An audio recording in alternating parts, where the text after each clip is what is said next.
क्या भाजपा शासित राज्यों में कानून की कोई अहमियत नहीं है?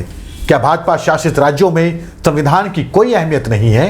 क्या भाजपा शासित राज्यों में भाजपा के विधायक ही पुलिस हैं, भाजपा के विधायक ही अदालत है, भाजपा के विधायक ही संविधान है और भाजपा के विधायक ही कानून है?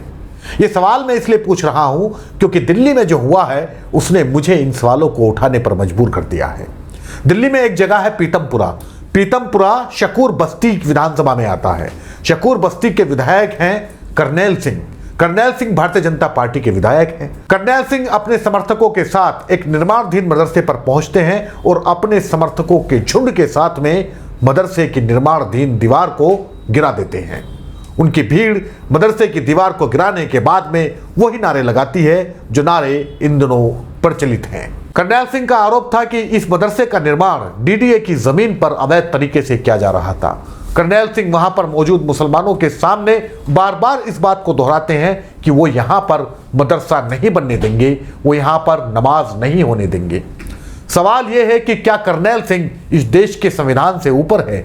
सवाल यह है कि क्या करनैल सिंह इस देश के कानून से ऊपर है? वो मदरसा अवैध था या अवैध, ये तय करने वाले करनैल सिंह कौन होते हैं? क्या वो अदालत है? क्या वो जज हैं? क्या वो एमसीडी के अधिकारी हैं? क्या वो डीडीए के अधिकारी हैं? वो है कौन? सिर्फ एक जनप्रतिनिधि। तो क्या जनप्रतिनिधि को यह अधिकार है कि वो अपने समर्थकों के झुंड के साथ जाए और किसी भी निर्माण को अवैध बताकर गिरा दे? ये अधिकार तो किसी को नहीं है।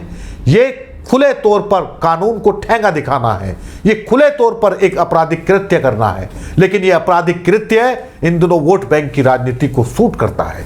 इसलिए करनैल सिंह जैसे लोग विधानसभा में बैठे हुए हैं, कोई इन पर कार्रवाई करने के लिए तैयार नहीं है। इसी देश में एक अल्पसंख्यक कल्याण मंत्रालय भी है, इसी देश में अल्पसंख्यक आयोग भी है, दिल्ली सरकार का खुद का अपना अल्पसंख्यक आयोग है।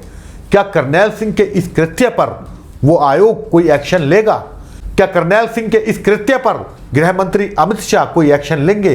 क्योंकि जो सबका साथ और सबका विकास की बात करते हैं तो और सुशासन की बात करते हैं, तो ऐसे में करनैल सिंह जैसे लोगों को यह अधिकार किसने दे दिया कि वो दूसरे धर्म के लोगों के धार्मिक स्थल को जाकर के अवैध बताएं, उनके धार्मिक शिक्षा केंद्र को अवैध बताकर गिरा दें और वहां पर दूसरे धर्म के लोगों को धमकी दें कि वो नमाज नहीं होने देंगे?